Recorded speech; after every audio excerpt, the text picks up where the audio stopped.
faut que je trouve une idée pour ce prochain vlog. Propias. J'en ai marre. Qu'est-ce que je pourrais avoir? Véronique, je viens d'avoir un appel, il y a une épidémie de gale en EHPAD. Oh, bah alors moi j'en ai eu tout à l'heure. J'ai eu un appel pour un SSR, dis donc. Eh bien moi je viens d'avoir un usager au téléphone. Je l'ai mon idée. Et on va l'aborder en mode idée reçue. La gale, ça gratte. Vrai.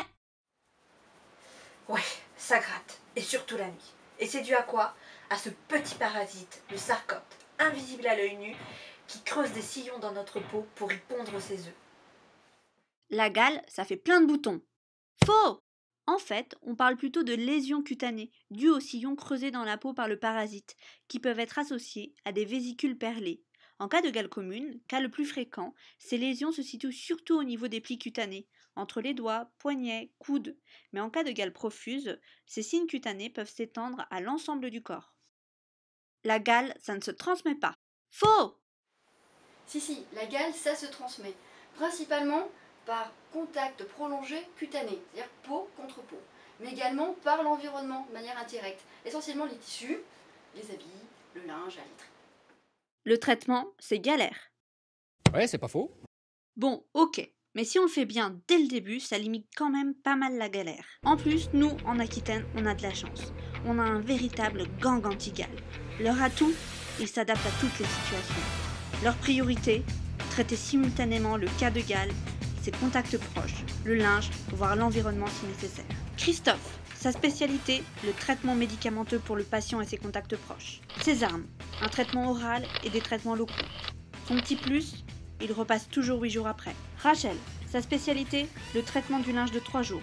Vêtements, linge de lit, linge de bain. Ses armes, en priorité, un cycle de lavage en machine à plus de 60 degrés. Sinon, la pulvérisation d'un acaricide. Son petit plus, une astuce, si les 2 solutions précédentes ne sont pas possibles. Il s'agit de la mise en quarantaine du linge 3 jours dans un sac plastique. Véronique, sa spécialité, le traitement de l'environnement. Ses armes, la pulvérisation d'un acaricide ou l'utilisation d'un nettoyeur vapeur sur les tissus absorbants. Son petit plus, elle n'a pas toujours besoin d'agir, mais quand elle le fait, ça dépote. Le traitement, c'est cher. Pas forcément. Appelons Père Grand à ce sujet. Il a sûrement des conseils à nous donner. Oui, j'entends souvent dire que le traitement de la gale, ça coûte cher. Dans l'absolu, c'est vrai, mais dans vos chaumières, avec l'arrivée désormais de 2 spécialités remboursées de permétrine et d'ivermectine, nos services ont permis de lever l'obstacle essentiel à la maîtrise de la composante communautaire de l'épidémie nationale. Certains diront, je le sais, pour traiter les patients, d'accord, mais pour l'environnement, ça coûte cher et c'est peu dans l'esprit COP21. Là, je répondrai, mes jeunes amis, que nenni. Pour 0 € et avec aucune émission de gaz de serre, mettez vos vêtements dans des sacs fermés et partez en vélo, passez 3 jours chez vos parents. L'opération Might Fight est lancée et nos agents n'auront de cesse qu'ils les menaient à bien.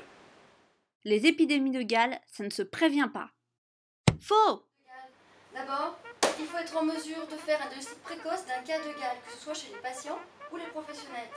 Ensuite, il faut être organisé, c'est-à-dire procédure, communication, être capable de recenser les cas, les contacts sur le même moment, pour ensuite traiter simultanément cas, contact, linge, environnement si nécessaire. Et on écoute, c'est important, les épidémies de gale. Eh, mais notre vlog, il colle au Propias, puisqu'on nous parle de gale dans l'axe 1 thème 1 et de l'intérêt de développer et diffuser des recommandations spécifiques et adaptées aux différents secteurs de l'offre de soins.